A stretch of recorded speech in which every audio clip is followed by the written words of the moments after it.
What's up, everyone? My name is Terminus, and today we are... Hope you didn't hear that with the mic. Talking about Made in Abyss, episode 11. I don't want to spend too long going into it, but I thought I just kind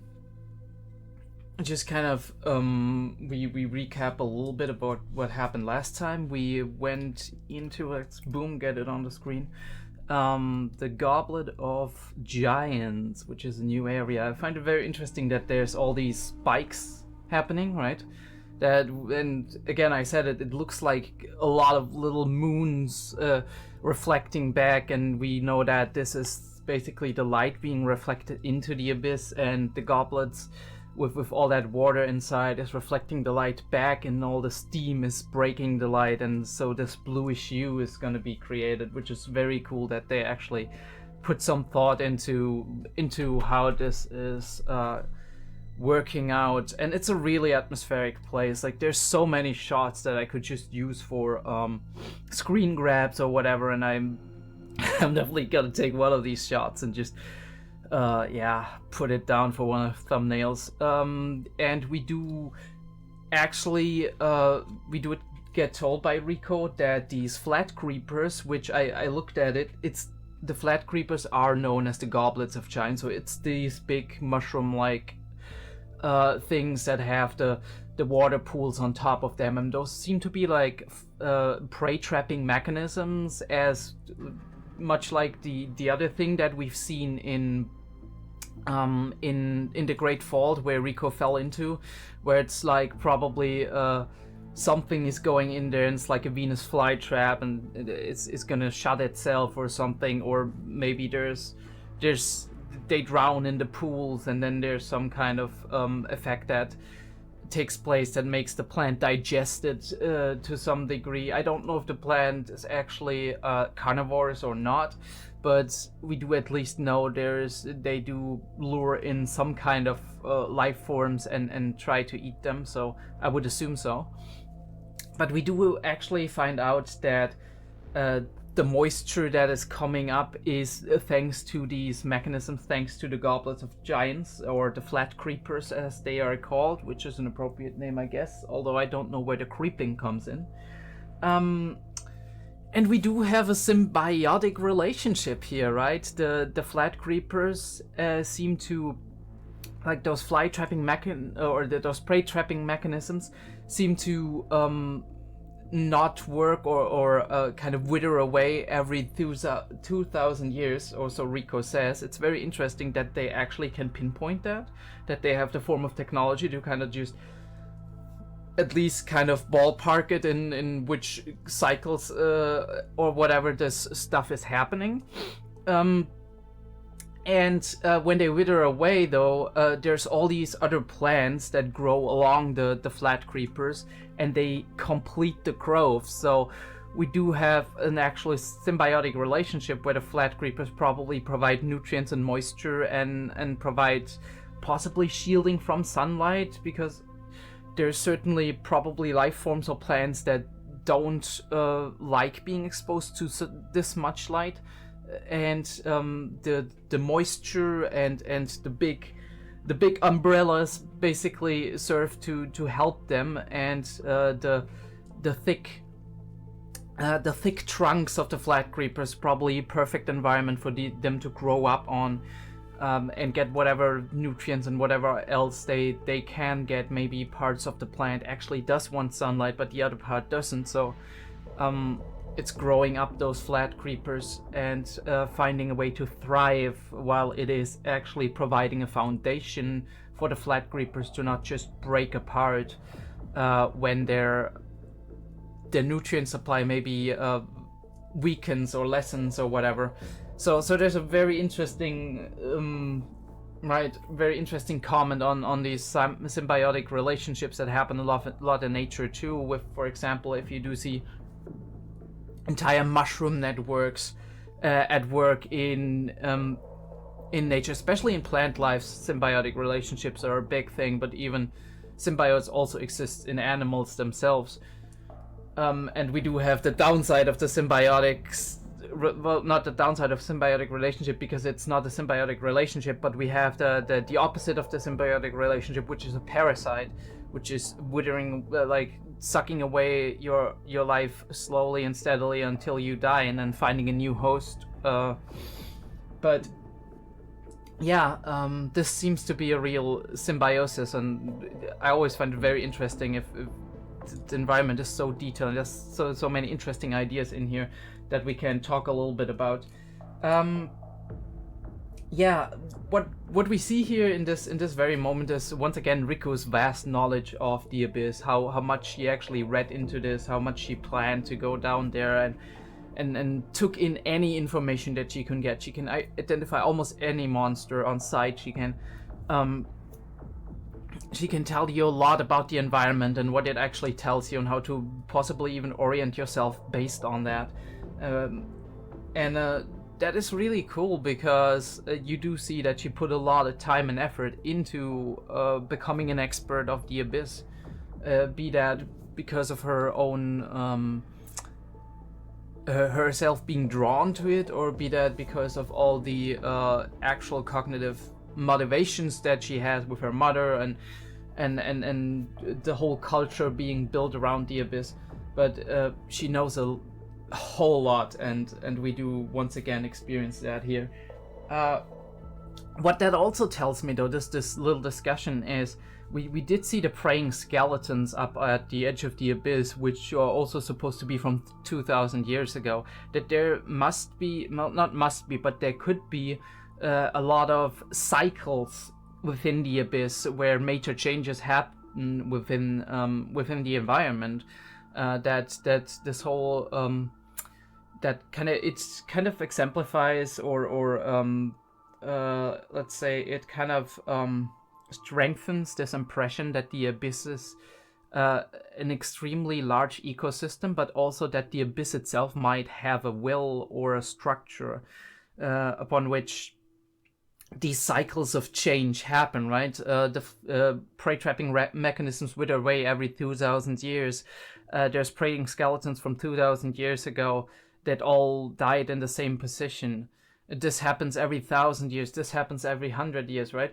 We do have cycles that happen within this ecosystem that we can observe through uncovering relics or making observations about the environment. And especially with the time dilation going on, of course, we do also have that larger perspective that people who are in the abyss longer might experience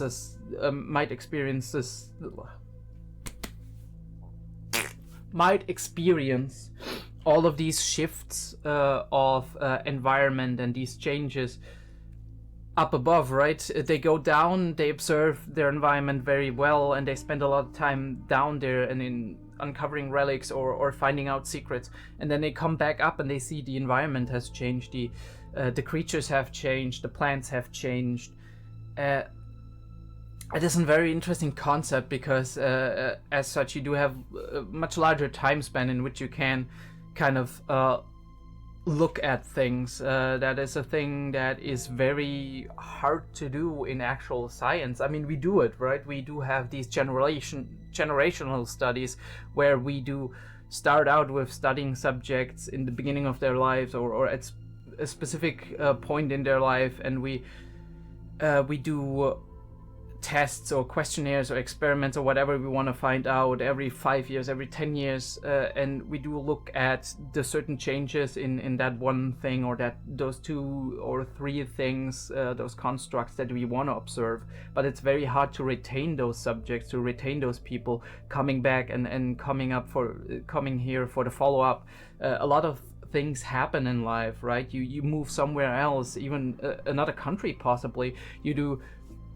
You're in a completely different state of your life. Maybe you don't have the time to do so, the luxury to do so, because you have to work a lot or you are otherwise occupied, and so the retention rate of these experiments is very, very low. So you have to start with a very big sample to begin with, and then it's going to get less and less over time, and all you can do is kind of hope that you get enough data out of it to kind of make a proper assessment of the factors that you wanted to check out.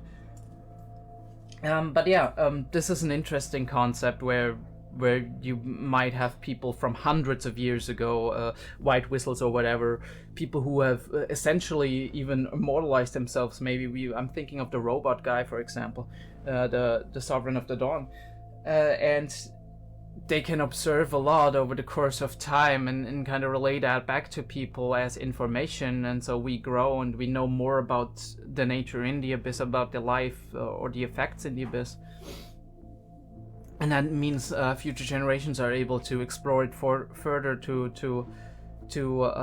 add to that knowledge base and make use of what you found out in order to also prolong their time or increase or improve their observation skills so they can get more information back. So it's kind of a, if it works right, it's kind of like a cycle that keeps feeding itself, which is a really cool concept. Another thing I wanted to talk about, we do have this one moment here where Riko is her typical Riko self again, and takes Reg by the hand and is like, come on Reg, let's go, we need to find a cam and whatever. And Reg has that internal monologue again where he's like, yeah, okay, if we ascend, these are the symptoms. I'm not sure if Riko's gonna make that. And then we do have that one sentence. I want to wait for that for a second because it's very significant the way it's expressed. He looks at her and he's like, the very image of a cursed Riko's body were to undergo that, she probably wouldn't. It doesn't finish the thought, but we know what he means. And then there's this one where he says protect her, and I don't know, let me just listen to it for a second, because obviously the Japanese could be different. I'm not that good at identifying the Japanese.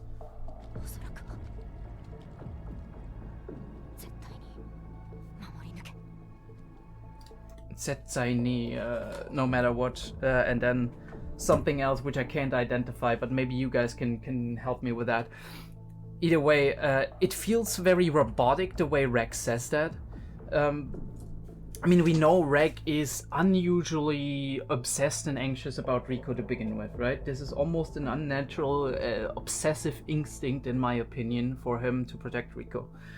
And that got me thinking, because in a way, in a way I do feel, obviously it could be the subs, the way they just expressed it too simply, but this sounds very unnatural as a sentence to me. He's like, alright, she probably wouldn't, and then there's this, no matter what, protect her. And it's so robotic that it seems to me almost like it's programmed in, right? That it's something that is deep inside his own nature, built in, that he has to protect this specific person. Now, obviously, it could be that he's just, as a robot, this is how they work, and they have one subject they should protect, and it can be anything. And Reg built that connection with Riko, and now it's Riko who actually, I do hope that didn't kick the mic. It's Riko who is actually the subject of this now.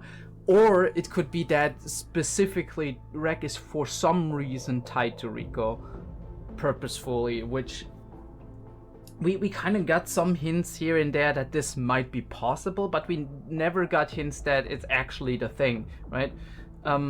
If I said this is definitely it, I would be Riko, basically, right? Going like, oh yes, this must be it, Reg. You must come from the bottom of the abyss, right? That's a thing where you're like, okay, no, Riko. It might make sense, but there's no evidence supporting that, or not enough evidence supporting that this is definitely the case. And in this case, it's the same thing. We don't have enough supportive argument. We're collecting little breadcrumbs here and there, and this is what I kind of came up with so far. It feels like it's programmed in, and it's also being reinforced by the fact and supported by the fact that whenever we see Reg being in a situation where he himself is somewhat in danger, which is very rare without Riko also being in danger, but or whenever Reg is thinking about other things, he's not as anxious or as tense as if it's about Riko. And yes, there's obviously a lot of emotional baggage in there. They've known each other for a little bit of time now, right? Not quite a year, but I think it's pretty close to a year at this point. and they've grown pretty close in that time, and now they're alone together on this grand adventure, only having each other to support one another. That is definitely something that forges the bond of two people. But I do also feel that this is like, you do feel the bond of Reg and Riko from Riko's side as well. She doesn't want to go down or back up if it's not with Reg, but it doesn't feel like, it feels a lot more emotional and positive on Riko's side. And on Reg's side, you do have these positive feelings and moments that you see between them, but you also have, whenever he has these inner thoughts where his anxiety is going wild, you do feel that there's something very strong, a lot stronger than what, or a lot different in nature of what Riko's connection to Reg is, that plays an additional part in how Reg bonded to Riko. So yeah, that is an interesting fact to me. Very interesting also for me is that the first time we encountered Reg, he was protecting Riko.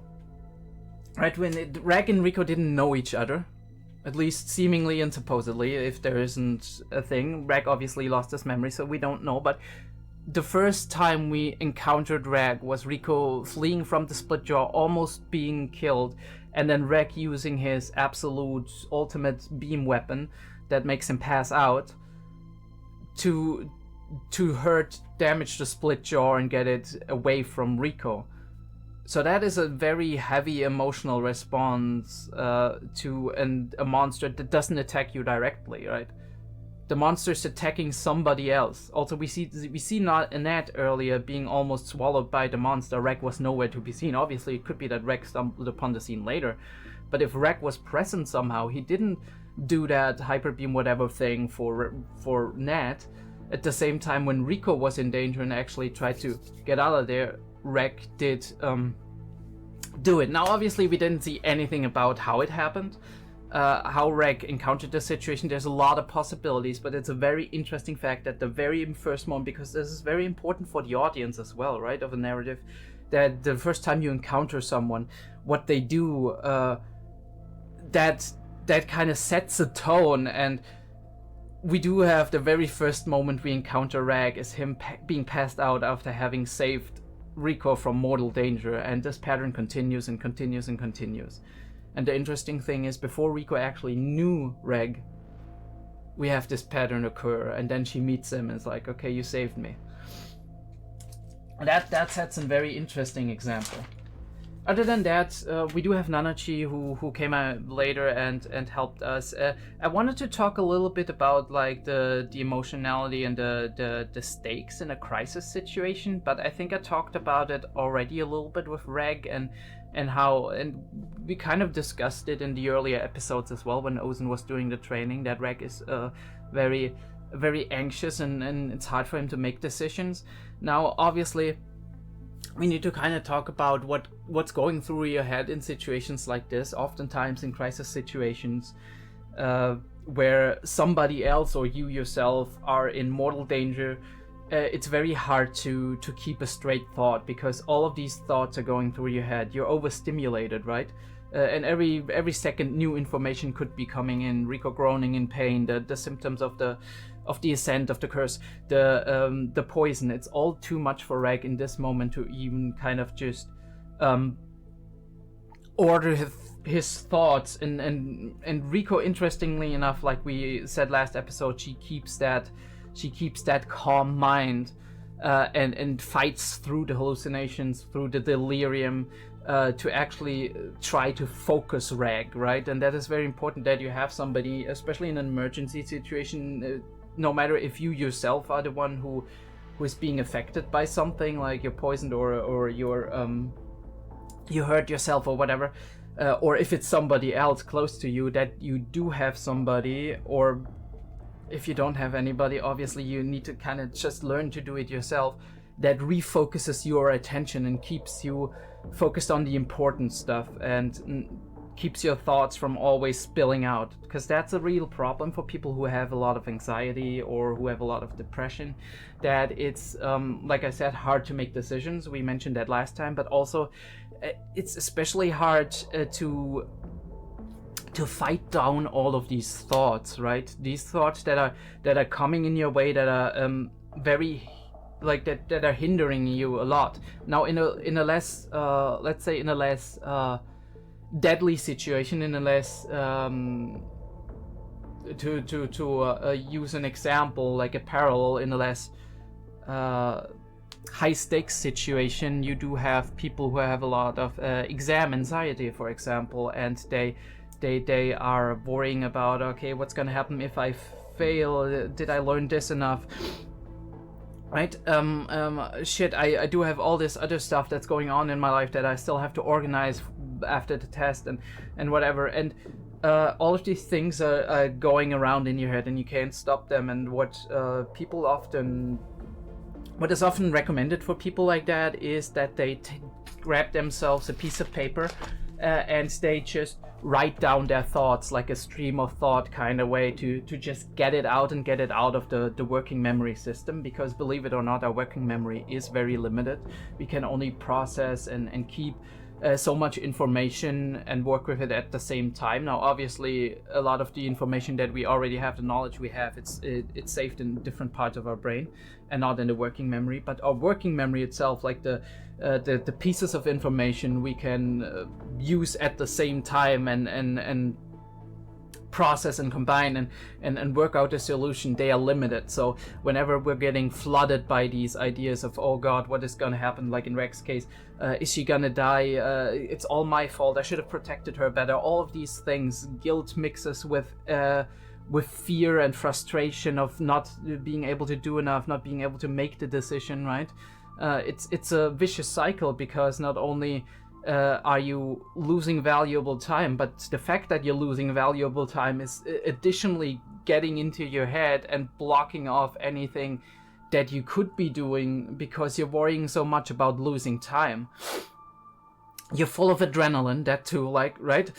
Crisis situation, emergency situation, you're full of adrenaline, which is especially, it's very good for performance, right? For fighting, for fleeing from something, but it's not very good for focusing our thoughts, for thinking about actual solutions and making tough decisions and whatnot. Yeah, and Rek is frozen, right? We talked in Frieren, I think we talked about fight, flight, freeze or faint, which are the 4 responses to mortal danger, which doesn't just necessarily have to be immediate danger, such as things threatening our personal life in this very instance, like a wild animal or whatever. It can also just be us experiencing a large amount of anxiety and dread as to the situation that is happening right now, where we have to make a quick decision. That is, for example, a big problem in crisis situation when a natural catastrophe is happening, that people experience a high amount of anxiety and dread and whatever, and if they experience it for a long time and they can't refocus, don't have people who refocus them, don't have people who kind of try to get them out of that state, then they fall into hopelessness, that they're convinced they spend too much time and there's nothing they can do right now and it's all over, which we do see a couple of seconds later when Rico, I don't know, I can just assume swallows a clot of blood and doesn't breathe anymore, and then we do have her turning very gray, which, to be fair, as the audience, I did also think she was more or less dead and there would be something happening later down the line or in a couple of seconds that would rectify that. But right, we already declared them dead and we didn't do anything to actually help them at this point, but instead we gave way to our own emotions of frustration and helplessness and sadness and incredible pain of losing somebody before they even were lost. But yeah, that's also a problem in modern times, right? That we do always assume that stuff like extreme stress, flight or fight or whatever, these primal responses, that they only occur in moments where that we used to encounter back in the day when you're meeting a wild animal or whatever, or any other form of mortal danger out in the woods when people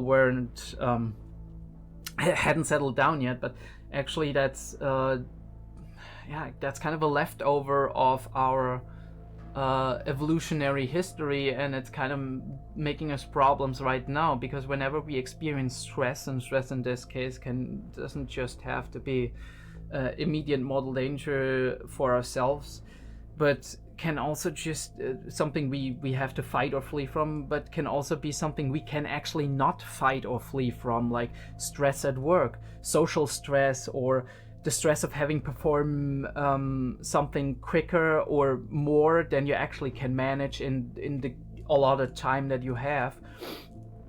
The stress of being reprimanded for something that you might not have the ability to do anything about necessarily, and you can't just flee from that, right? You have to stick at work for those, I don't know, 5 to 8 hours that you have to work. Some people work even 10 hours or whatever. It's crazy, by the way, because at like 7, 8-ish, even 6 hours, I think, the performance is rapidly going down, which is absolutely inefficient. It's also a reason why a lot of people do advocate for shorter working hours, and or like, for example, in Europe, they're talking a lot about the 4-day work week, where, right, where you would have to hire a few more people and make the work schedule more dynamic to enable people to only work 4 days a week. But it works in some exemplary, to go on that tangent for a second, it works in some of the trial runs they had made in various companies, that they put people on a 4-day work week, and they found out that those people actually produce stuff just as efficiently as people who are on a 5 or 6 work week, because the people who are on a 5-6 work week are so worn out, and there's this whole thing about the efficiency at which you work, right? And yeah, it's very interesting. Anyway, but to go back to where we were, this whole thing is kind of like a leftover for evolutionary instincts, right? We do experience stress, and technically we want to flee, we want to fight, we want to whatever, and this response kicks in, and it's creating a lot of negative stress. But in a situation where you can actually not fight or not flee, because when you fight and flee, the situation is resolved very quickly, right? Either you die, or you actually successfully defeat the foe or whatever, or you successfully run away. And then that's that, and it's done. But in a situation like today's day and age, where you can't just flee or anything away, you have to spend multiple hours there, and maybe the response keeps kicking in. You experience the stress over and over, and that's not good on your body, not good on your system, on your health, whatever. You excrete an extreme amount of adrenaline and cortisol and whatever other bad hormones are happening. It's not bad hormones in that way, because they help us in certain situations, but the problem is long-term excretion of those is gonna damage our bodies, and it's gonna affect us negatively. But yeah, here we do obviously have a different situation. We are more in that primal stage, right? But here Reg also can't do anything directly about Riko's pain, and is a very empathetic person, right? So he feels every time she groans and screams out of pain, and he sees her clenching her teeth or barely holding on. He's hesitating, and this is, right, that's also in his personality. He is rather hesitant, and he's very focused on letting no harm at all come to Riko, but it's hindering him in his ability to actually help Riko down the line. Now, in this case, in this specific case, obviously, it was convenient enough that he didn't quite cut off her arm before he found out that there's actually a solution where he wouldn't have to do it. But in another situation, and Nanachi isn't coming up, and no help is coming around, because obviously he couldn't expect any help coming. This might have been the difference between life and death, right? This might have been the difference of if Rek cuts it off right now, she's gonna recover, and she's gonna have lost her arm, which is an incredibly huge loss, not only because she can't do as much anymore and makes her even more vulnerable, she can't defend herself as well, but also because it's mentally, this is an insane thing. Go ask people who were in a work accident or whatever, who lost a finger or a hand or whatever. This is an extreme psychological yeah, stressor for people for years to come. They need to process that, and in addition to that comes the phantom pains and whatever. So yeah, there's a lot to talk about there that's going through Reg's head here, and that's keeping him from making these decisions. But obviously down the line he does have to learn. That looks absolutely fucking nasty. That is like 3 times the size of her hand. Anyway, yeah. And we do have that little hut where the curse doesn't apply. Very interesting, very curious how that works. Maybe it's gonna get explained, maybe not. We'll have to see, and we'll also have to see what kind of creature Nanachi is. I mean, we know she's a hollow, but what is a hollow, right? Is it just a person who got morphed by the psychic influence of or genetic influence of the abyss? I mean, down there too long? Is it a different species altogether?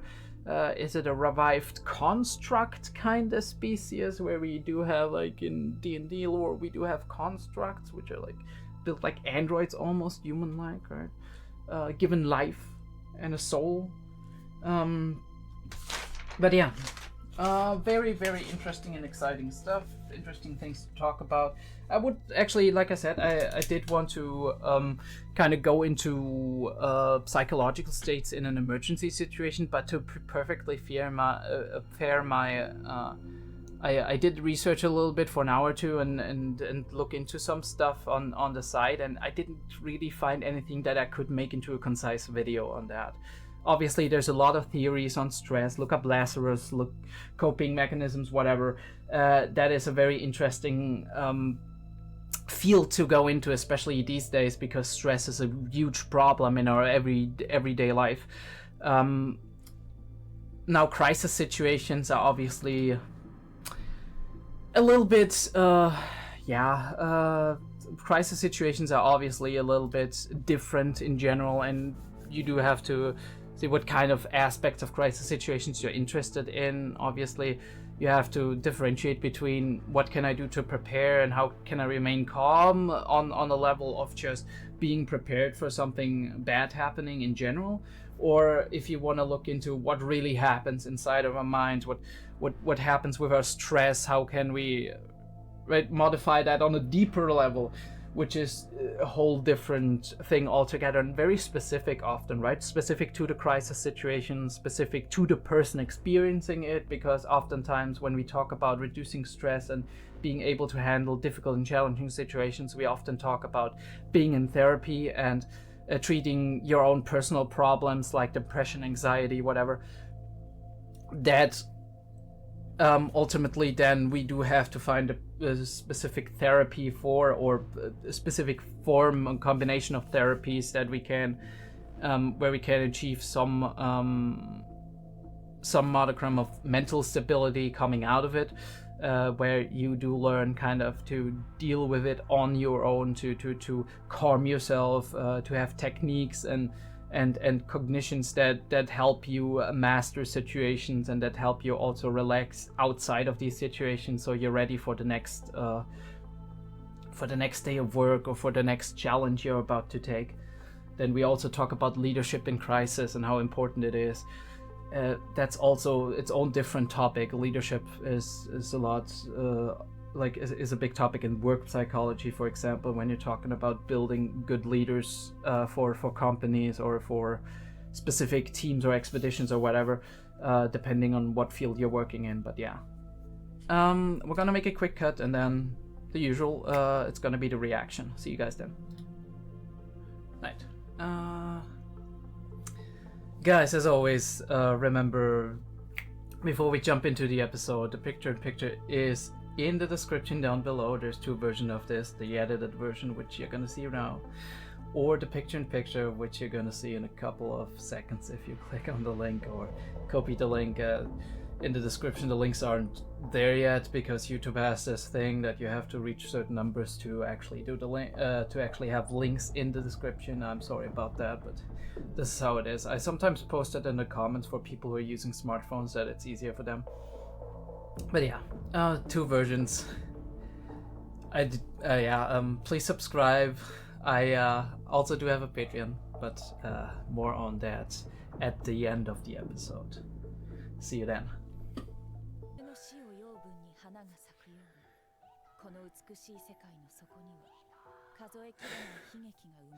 Poetic as always. Interesting how she's waiting. Oh, there's some history there. Tragedy giving life to new flowers. Wow. うるさいな。そいつまだ心臓は動いてるよ。今にも止まりそうだけどな。やり方知って。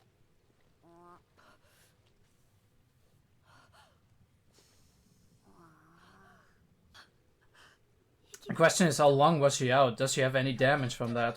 That would be interesting.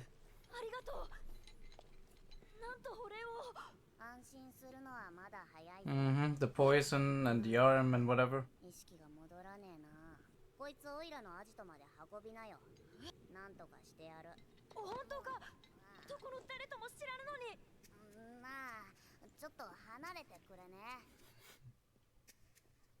What? I do really like this shot through like the various branches and the thick brush kind of. It's really cool shot direction in my opinion. And then we have this entirely green, it's almost otherworldly green. Looks like there's some fluorescent plant somewhere making light. Yeah. Or these lamps, which probably use fluorescent material.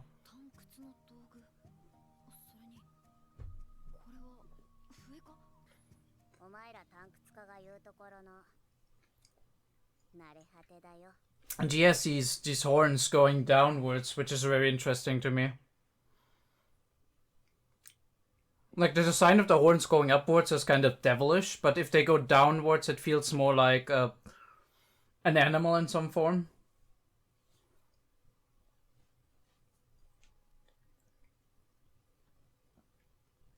Oh, Rico just seemed to also use these fluorescent lights. Interesting. So we have met almost every character in the intro now. And this is titled Nanachi. Nice animal, interesting one. But... silly wreck.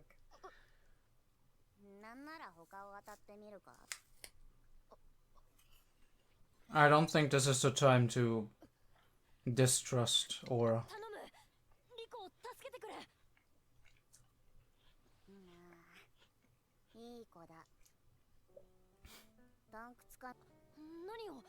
And we got some know-how.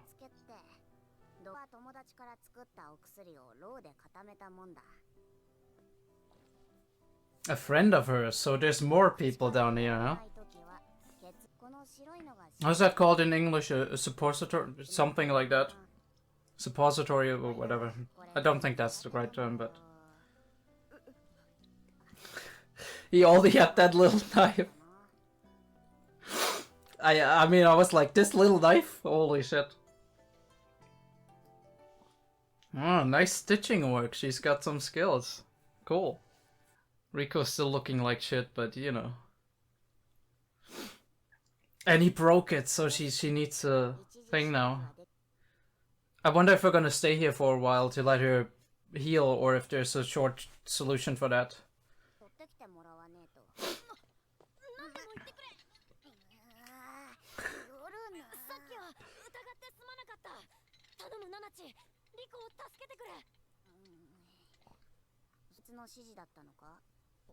Mm-hmm.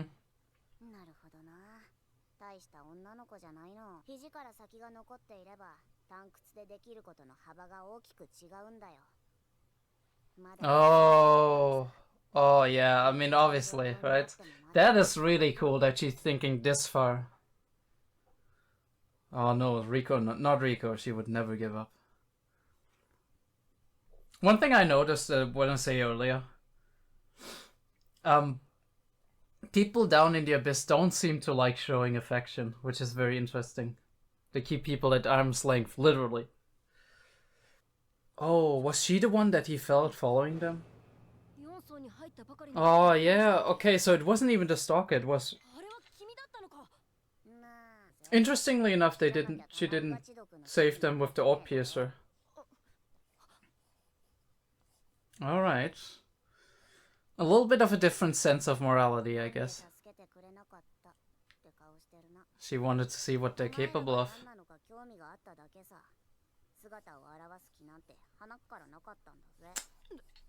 Something in her past.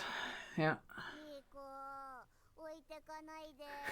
Oh, she's making fun of him.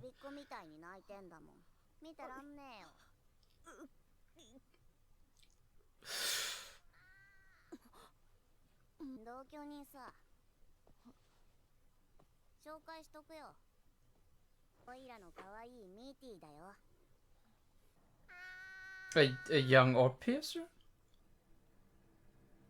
No, no, it's something else. Oh, alright.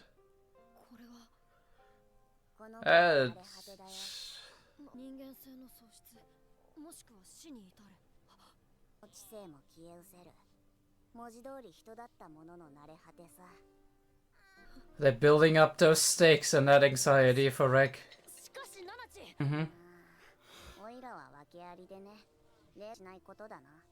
But it is possible. So you're telling me there's a chance?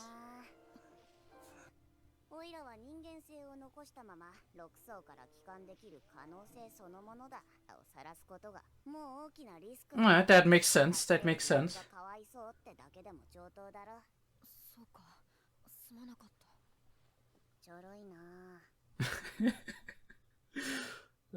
He's easy, huh?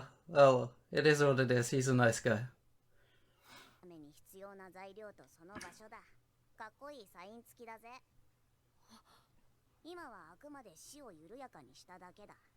Alright, now the real work begins.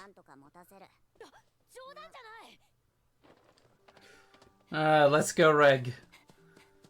We need to act. Alright, he kept it in mind. Interesting. Oh, that shot, interesting, right? With the background that's kind of like low.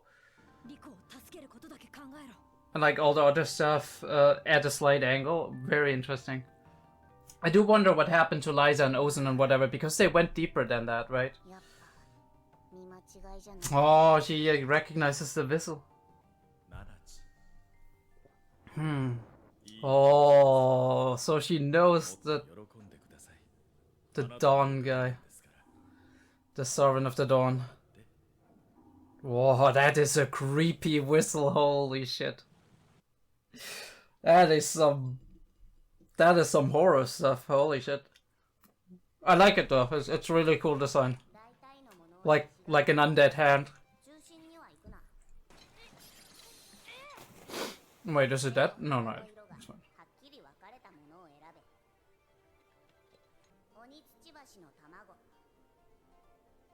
Hammerbeaks, yeah, alright. Be careful not to get attacked by them. We saw that with a much larger monster. Come on, 𝐿𝐴. Stealing other people's kids. Oh, these are some really cool plants. Like, almost luminescent, right? And very specific instructions. Oh, there's the thing that we saw. A shroom bear. These creatures are so creatively designed. Holy shit. Another symbiotic relationship, I suppose. Or in fact, it could also mean parasite, I guess. You're fine, 𝐿𝐴. You're fine.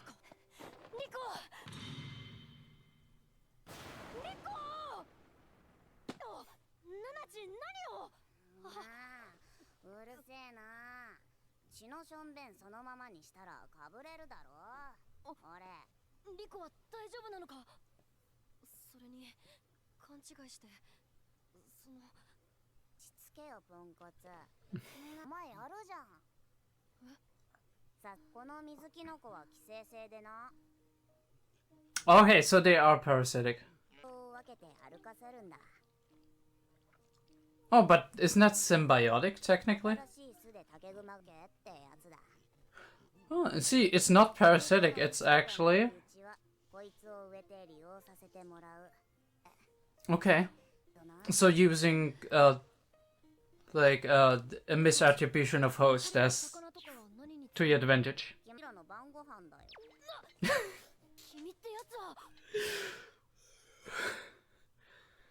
I mean, she knew it wasn't gonna take long, so... I like her already.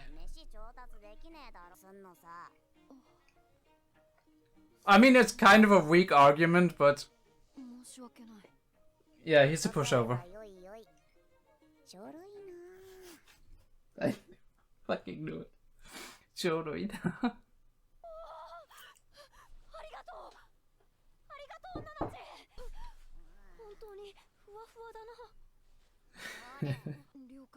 So we do have a riverbed, which is very interesting for our survival situation, obviously.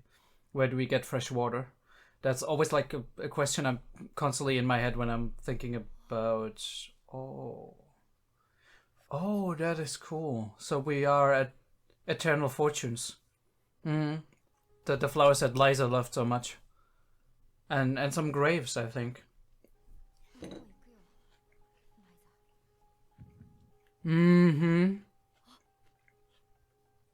Oh, it's the spot! Wait, how did it find its way? What?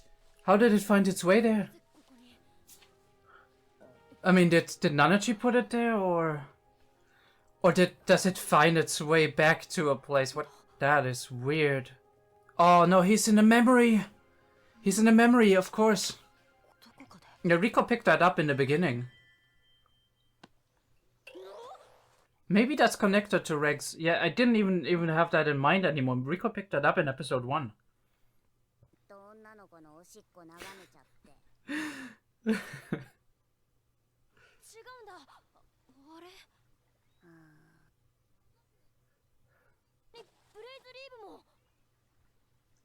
It's not. But it awakened his memories. Here, do my stuff for me.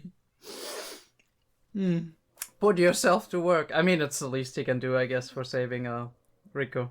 Yes, Reg. It was very similar. And it was Liza's voice.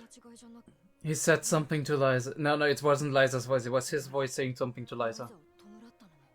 But why did he make a grave for Liza? That's the question.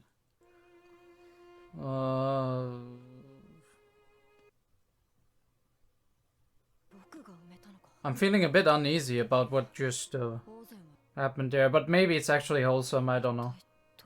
I'm just a little paranoid at this point. Does thing have some attachment to it? To Rico? Interesting, like this thing seems to either recognize her or at least I guess have some sympathy for it. I don't think there would be I don't think the scene would be here if this wasn't something significant, something more than the creature feels for Rico. So, very interesting. I do love the design that all of these inverted forests also look like umbrellas, like backwards umbrellas, upside down umbrellas.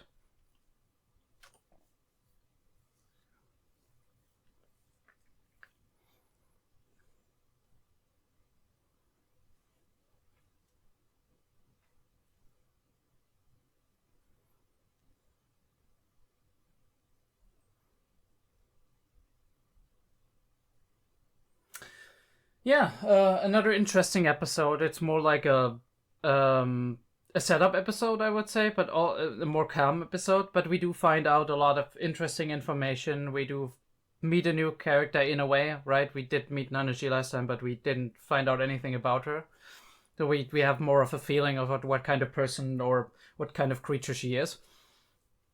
We learn a little bit about something about hollows and the sixth layer and how it works with going up, and we do also learn a little bit something about Reg once again, like him talking to Liza actually. So this is an interesting development. And oh yeah, interesting that we're just below 7,000 meters now, and at the outer edges. So the Goblet of Giants seems to also be one of those areas that's kind of working outwards a little bit, in comparison to the Great Fall, which is going straight down, and the later areas which seem to have like almost like a funnel effect, and then go, then go wider again. A lot of the areas seem to go wider into the base of the island, or the base of the planet, you would say. I don't know what's outside of the abyss, if on the outsides of the abyss there's actually just earth, right? Tectonic plates, whatever, or if it's actual water or magma or whatever there is. So we don't know if you would dig straight there, what would you find? It's also a very interesting thought if you think about it, because looking at this map and looking how it works and how the abyss kind of just goes straight down, I wonder why nobody ever tried to do that. We also do see at the higher faces where the Great Fault is, we do see large tunnels being all the way to the outside, so I do wonder if somebody tried it. I mean, I suppose if this was all seawater, it was just keep rushing in, and then the abyss would be drowned altogether. But it's not necessarily the case, right? We have force fields, we have weird curses, so there's definitely something that could protect the abyss from the outside, be it from magma or from, well, magma would probably get colder and then just close the passages that are being opened, or be it from water, or there just being a lot of stone around there, that it's just a lot of like tectonic plate ground material being there. But yeah, I'm gonna make a quick cut. I do have to do something actually, and then we're gonna talk about it a little bit. It's not going. All right, guys, let's fucking talk about this, because not that much to talk about, as I always say, before I do a 50 minutes discussion episode. But Nanachi, actually very interesting. Nanachi did follow them, as we find out later, and just observe them and see how they are gonna act, which is very interesting, but makes a lot of sense for her as a person who is a hollow, and would be a really high class relic in some way. People would like to take her apart and dissect her to see why she actually survived going up from the 6th layer, and not becoming becoming a hollow, but not becoming losing her sanity, losing her mind, losing her actual consciousness in some way. Though one does have to wonder how much these creatures that are deformed and considered hollows are actually, these former humans are actually still conscious and still have their inner thoughts being absolutely intact, but their outer one not.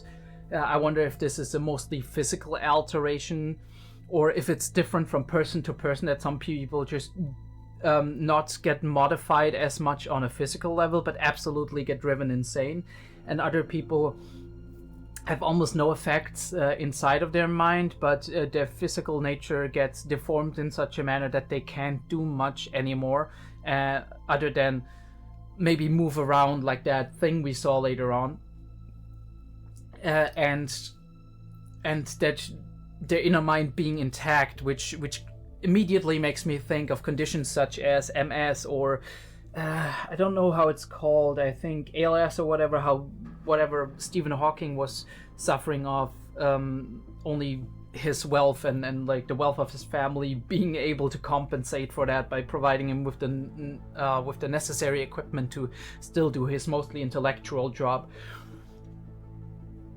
and as such preserving somebody who is more or less a genius, or a very very intelligent person who has been very interested in physics and done a lot in that field, thanks despite his sickness, thanks to all the technology he had at his fingertips, or at his in his eyesight, if you want to go by that, because he had that thing where the movements of his eyes would translate into actual words and sentences, which is really tedious. I can't even imagine how it is to just be trapped inside your own head for all this time.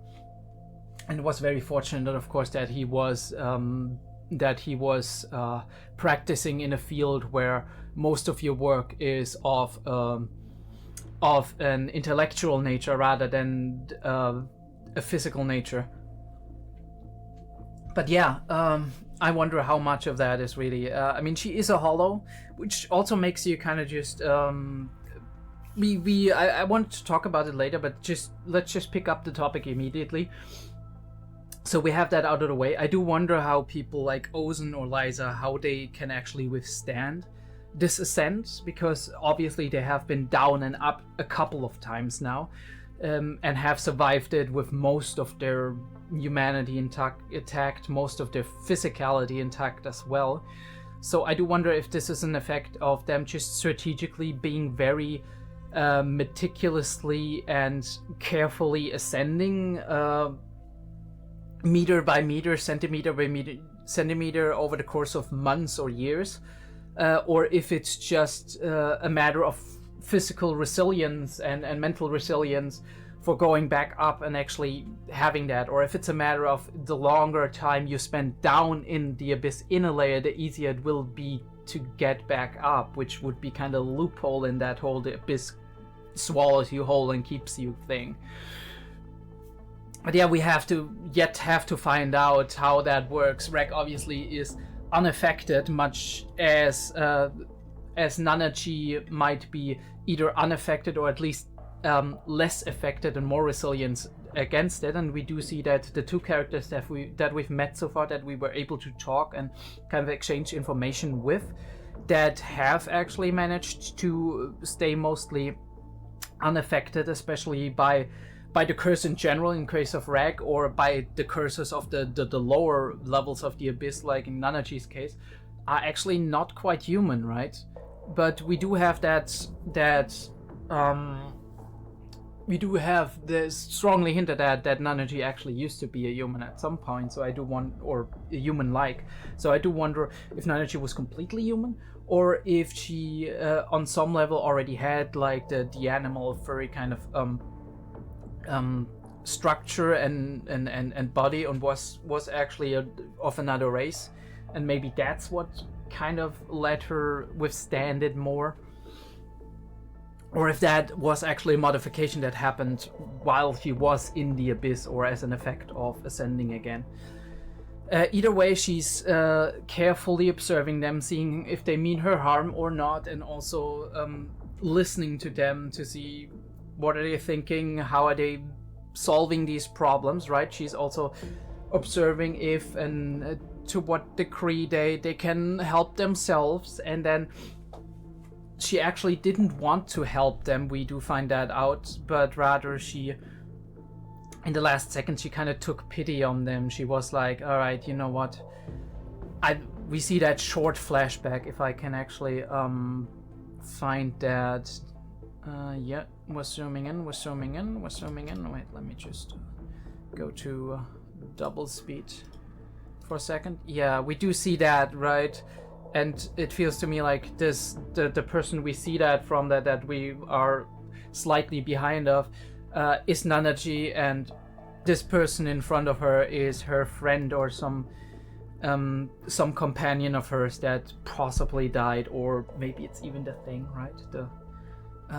Do we see the eyes? Because that could be a huge indicator for us to know if this is actually oh yeah, we saw it for a second. I think it's the thing, like the quote-unquote roommate she mentioned earlier. I really need to get like the frame by frame onto the full screen version. Let's go frame by frame. No! Holy fuck, it's so hard to get this. Alright, 1, 2, 3, 4, 5, 6, 7, 8, 9, 10. I'm not gonna continue to count. Let's go on by the frames. Flash to white, and here we do have the eyes, and it looks very much like the thing that we see later on, the hollow. That is kind of completely destroyed on a level. Yeah, I mean, and she takes, from that experience she has, takes pity on them and thinks it might be worth helping them, despite the risk of maybe not being treated nicely as a result. But we do see, I mean, she has been observing them for a while, and she knows that Rek and Riko are kind of good people in a way. I also wanted to... Let's actually go back to normal speed. Not that we're getting past it again, and I do have to stop. Again, creatures of the abyss, people of the abyss don't like close physical connection, interestingly enough. I mean, obviously they're strangers, so there's this barrier of if you immediately hug me, stay away a little bit. But also I do feel that even as they get to know these people, or Rek and Riko in this case, better, it's still kind of a standoffish kind of feel, and I think it makes perfect sense that they're born in the abyss, which is cruel and uncertain and full of enemies, potential enemies that are hostile immediately, and other enemies that betray you down the line. So I do get the sense that this is definitely a self-protecting mechanism, and since they're so used to being alone and socially isolated, it's obviously also a thing of just not being used to this level of closeness and comfort that can kind of put you off when people are in your face and invading your personal space immediately upon meeting you. But I really like this shot. I wanted to say that, like, I don't know what it is, but it's a really interesting and cool shot. You do see the narrow passage going in. You have a lot of texture and layers, right? You have the top layer, which is all these branches that are over it that make it seem like this is an enclosed space. You do have the walls made out of tree bark, which are basically framing the entire image, and then we do have the light coming right from the darkest point, basically, and us moving from the white, more open space into this almost caged in feeling area that on the one hand it can have negative connotations, but in this case, in combination with the light and with the situation we are in, it obviously gives us kind of a sanctuary vibe, like a hidden base kind of thing. And we do encounter the ghostly sprite hut again. Yeah, we do lay Riko down, and she says a lot of cave raiders don't know the proper way to treat this, and it's probably also very complicated to treat it, right? Because obviously you need to get various ingredients and kind of find a way to do that.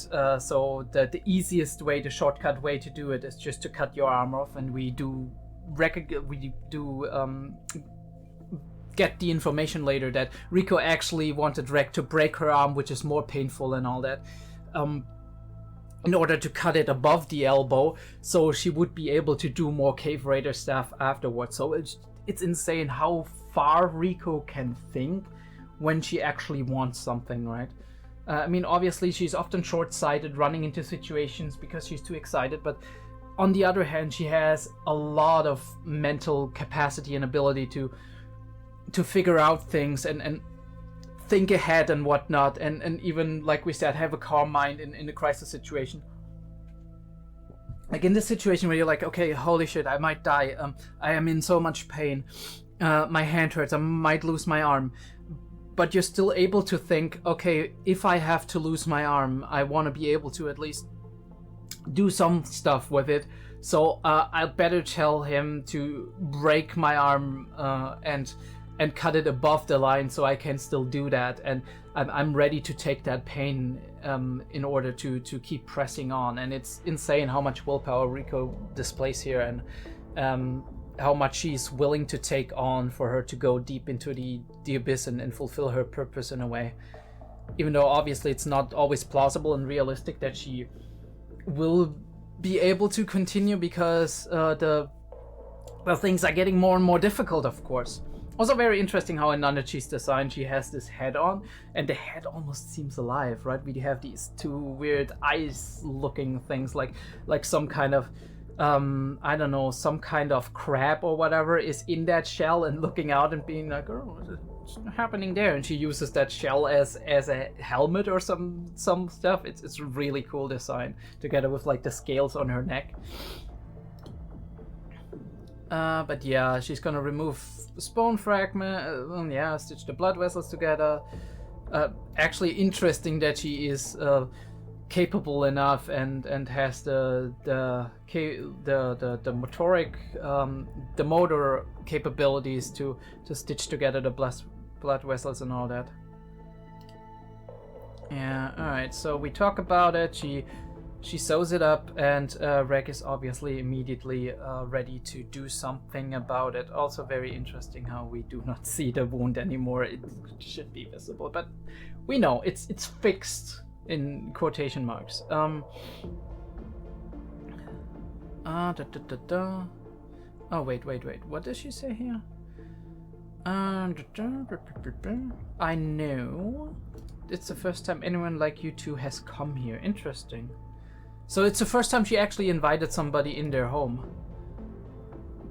Or does she say it's not the first? No, it's the first time. Unless this is like a typo in the subtitles or something. Yeah, okay. Anyone like you too. So an unlikely pair, right? But yeah, we go on. 𝐏𝐢𝐏 is very thankful. And is a little bit kind of like, hey, why didn't you help us earlier? Angry, obviously, at her because this could have been avoided. But Nanachi's like, well, I have my own reasons to protect myself. Now, obviously, there's more to it than that. She does have some emotional distance to people being around, right? And only in the last moment she kind of emotionally impacted her enough that she was like, okay, I'm gonna help them.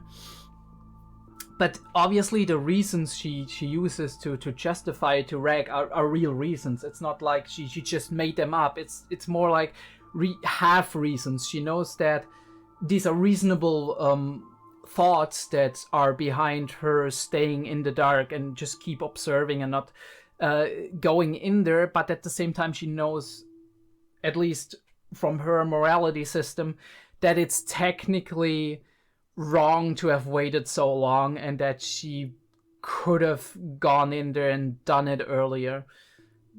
But he kind of uses all of these reasons as an excuse to be like, no, I'm not heartless. I mean, she's not heartless, we see that, but right, but there's certainly this inner conflict and uncertainty in her where she's like, right, I could have done more, but I didn't, because that's just how I work. This is how I operate. This is how I'm doing this. And she uses these reasons to kind of low-key justify them. And either later on, 𝐏𝐢𝐏's like, okay, I understand why you did that. And then she's like, oh, he's too easy.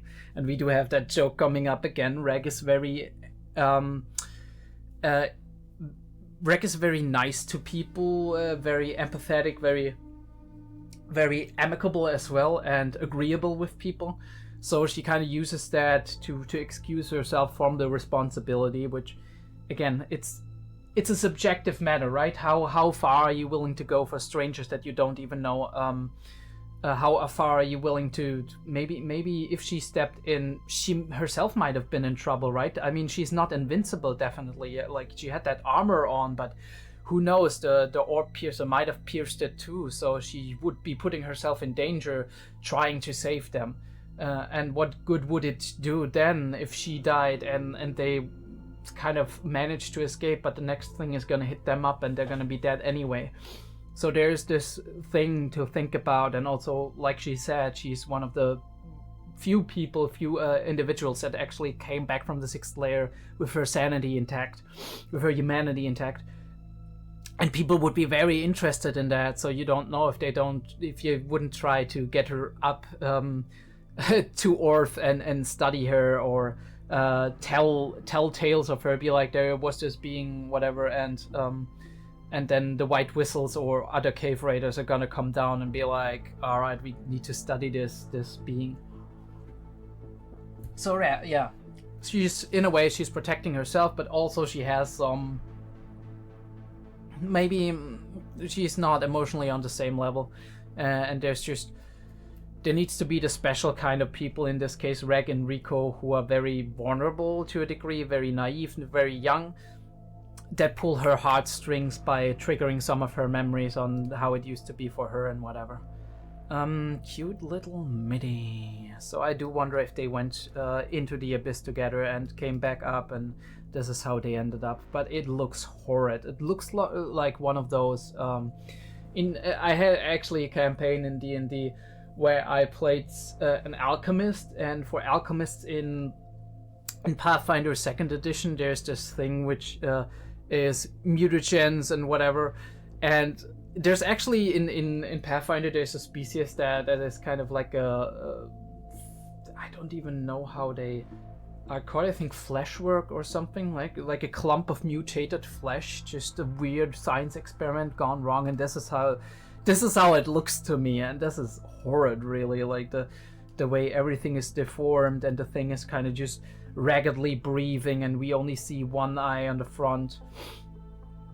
And it seems to be conscious and be attached to Nanachi and whatever, and she's explaining that this is what can happen, and obviously we add to Reg's anxiety once again. Reg was already anxious with everything going on, but now we put another layer to that fear of what happens if we're going one layer down, and then we have to ascend.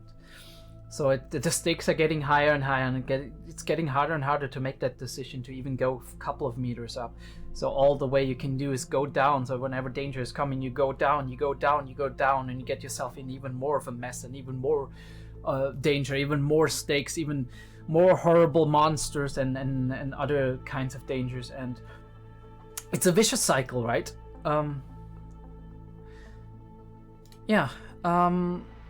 And I do like that Reg is actually asking questions, that he's like, wait, that doesn't make sense. How do you explain yourself and whatever? But she's a very special case, and yeah. And we do have the connection here. She's like, all right, I recognize this kind of whistle, not the exact whistle. We don't think back to Liza, so I assume she doesn't know Liza. But she's thinking back to this guy, which, okay, you know what?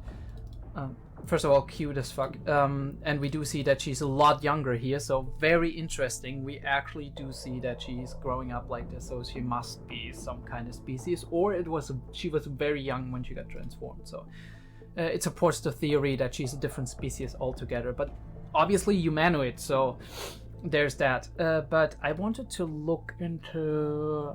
I don't think I got it here. Maybe I have it in my notes. I think I should have it in my notes. I want to see... Oh yeah, here we do have it. We have the Sovereign of Guidance, which is Vakana. We have the Sovereign of Mystery, 𝐸𝐬𝐨𝐠𝐤𝐬. And we have the Sovereign of Dawn, which is Bondred. Bondred the novel. So she knows Bondred the novel. And he seems to be, from like the first impression, the way he talks and whatever, he seems to be okay, but he also, I think she seems to be kind of how do you call it, a mercenary type. That's the first impression he has on me. Bondred seems to be a mercenary type of deal, at least to me. Bondred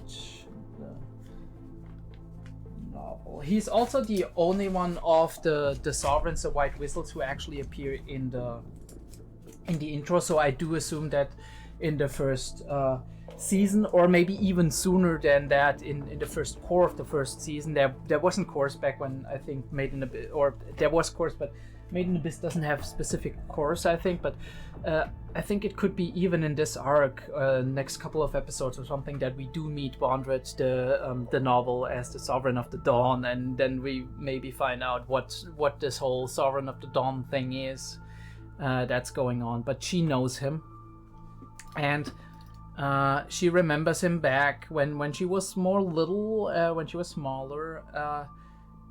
Really, really cool that we are thinking back, and he seems to have some affection for her. So what I notice is that a lot of the white whistles seem to like picking up pets, or maybe not pets, more like little assistants that they can dote on, or take along with them, or have run little errands. Obviously those assistants need to be rather tough to fulfill their duties and whatever. We see Marulk, or we hear Marulk mention that he had to go through the same survival training with Ozin and whatever. But yeah, very interesting how they seem to all pick up little companions or whatever, and most of these companions have something interesting about them, something that kind of differentiates them from other beings in general. And he seems to experiment. There's also all, I mean, this design is amazing, right? You have this kind of hunter gear and the helmet with the futuristic robotish design, so you don't see if what Bondred is actually human or not, or has been modified, or is kind of has modified himself like a robot. You do have like the pipes going off, like a diving suit almost, but not quite like a diving suit. More like a robot or a Borg, I would say. And then we have this creepy whistle that's basically a hand. It looks like a human hand. Wait, we have a better image here. It looks like a human hand, and then we have a monsterish, almost, I would say, vampiric or necrophage, whatever, hand that is within, like, that is holding hands with the monster hand, and in kind of a combination, right? Them holding onto each other, and you can make a lot of speculation of what that means on a metaphorical level, like the natural and the unnatural going hand in hand, the human and the inhuman going hand in hand, right? And a lot of the themes of the Abyss seem to kind of reflect this general tone. But yeah, we do see our next whistle, which is always really exciting. Reg is hunting for some fish and doing some stuff. We do have the symbiotic relationship. I mean, Nanachi initially calls it a parasite and then says it's symbiotic. So, I mean, symbiotes are technically parasites that the host actually profits from and doesn't die from. Parasites are parasites because they suck you dry and don't give you anything in return. So I would say those are symbiotic relationships we see with the pigs, and them giving them nutrients when they're about to pass out, so they can live on and whatever. And we do take that to our advantage by kind of stitching it onto Rico and using that effect of the misattribution of the host, which she seems to have experienced that it works, giving her nutrients and maybe depoisoning it there. Yeah, alright, let me see. Maybe she even explains it exactly like that. So they, yeah. Put them to good use, right? You get nutrients, you get whatever. She doesn't... Yeah, okay, so we're helping the bones healing process. I think the antidote is actually the one, like the one she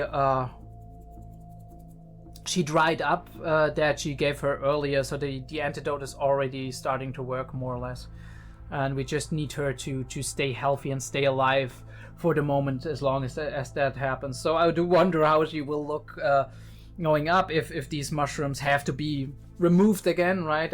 And what that's gonna do. Yeah, but I mean, people with body horror shouldn't watch this series.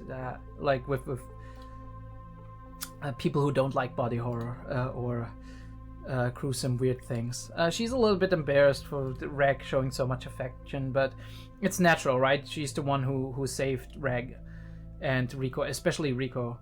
And I do absolutely love this design here. The interesting thing is this is the first sequence for me where I didn't immediately notice it's a dream. And that has to be very well directed in my opinion. We do have the gaze upon the eternal fortunes, which were Liza's favorite flower, and suddenly Reg feels something, right? He hears something. It's "I'll be going now, Liza." He hears himself talk again, and he sees this image of the grave and looking upon the pickaxe. So Reg did know Liza. Interesting. And he had somewhat of a relationship with her to be able to speak like that, being like, okay, I'll be going now. Either because he had a duty to fulfill to get up to Rico, or right. But we still don't know if she's dead, right? He dug the grave to mask her death, possibly, or because he thought she was dead, commemorate her, even though he didn't have a body or whatever, and then went up and was like, all right, I'll be fulfilling my duty, even if you're not there anymore. But He himself also doesn't see it's a dream. He goes towards the blaze. I find it very interesting because I didn't notice it either, but I should have noticed because the graves weren't there anymore. But the way the shot is made, right? This transition, we do have this, and we had that before, and 𝐸 afterwards had a normal vision. He didn't have a full vision of something, and then he's looking up, right? The graves should be down here, below him, and he's looking up, and we automatically assume, yeah, okay, this is it. But actually, I don't know if we saw it before because we have been focusing only on 𝐸. We haven't been seeing.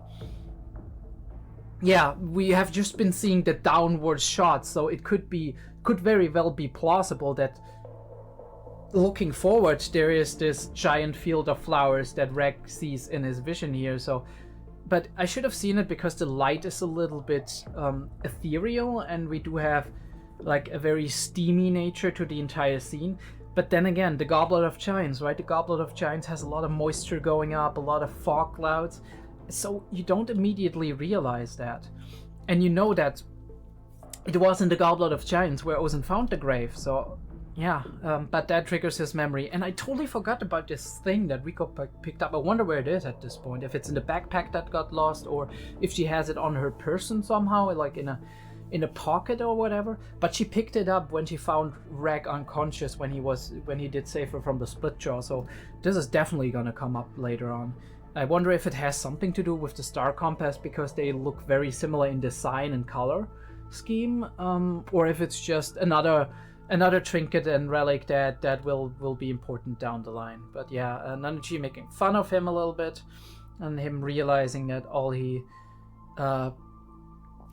did was kind of dream it up a little bit. But it's a beautiful, beautiful shot and a beautiful flower field.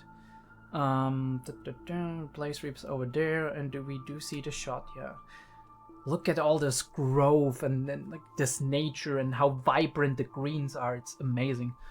This is like an actual sanctuary, like sanctuary as in the sanctuary of the goddess or something. It looks like a holy ground, and we do see all these graves. I wonder if Nanachi dug them herself, or if this was just a graveyard to begin with, and she settled down here and added to it as time went on. Or if she didn't dig any of the graves and they were just here, and some of the cave raiders that met her. But then again, like she said, she's keeping away from cave raiders, so that can't be it necessarily. But yeah, we do have 𝐸 coming back in, and we do see this creature looking at Rico. So did she have a relation to Rico or to 𝐸𝐬𝐴? The creature, I mean. Which I assume is Nanachi's female friend that we saw in that short flashback. Or is there something else that's drawing her to Rico, or maybe it's just empathy, and we do get that explained away. But it's kind of a cliffhanger shot, so I do assume that there's more to it than that, especially with the reflection of Rico in the eyes of the thing. But obviously it's also possible that we relate that to the curse of the abyss and relating to this other being who just went through a traumatic experience, and then we get a little bit more exposition about this in the next episode. But yeah, like I said, we are now officially yeah, that's not what I want. Yeah, exactly. We are now officially, by the way, I'm glad that the previews of like what the next episode's title isn't translated, so I don't get... No, it's not really a spoiler, but I don't get spoiled necessarily upon what could be in the next episode. It's far more fun to just speculate and then see what's ahead of us when the intro ends and the title screen rolls in. But yeah, we're right here now, just below 7,000 meters, and what a journey it's been so far. What an exciting and funny and anxiety-inducing and weird and horrible and quirky and mysterious journey it's been, and I hope it's gonna stay that way through a lot of the series, because this is incredible. I do hope I will see you in the next episode of Made in Abyss 12. It's probably gonna be way into December, maybe even January. I don't even know. I'll actually have to check that out. But guys, if you like my videos, if you do want to see more, please subscribe. Please subscribe to the channel. Also, wait, why am I? Yeah, please subscribe to the channel. I was wrong in the beginning. And check out my other videos.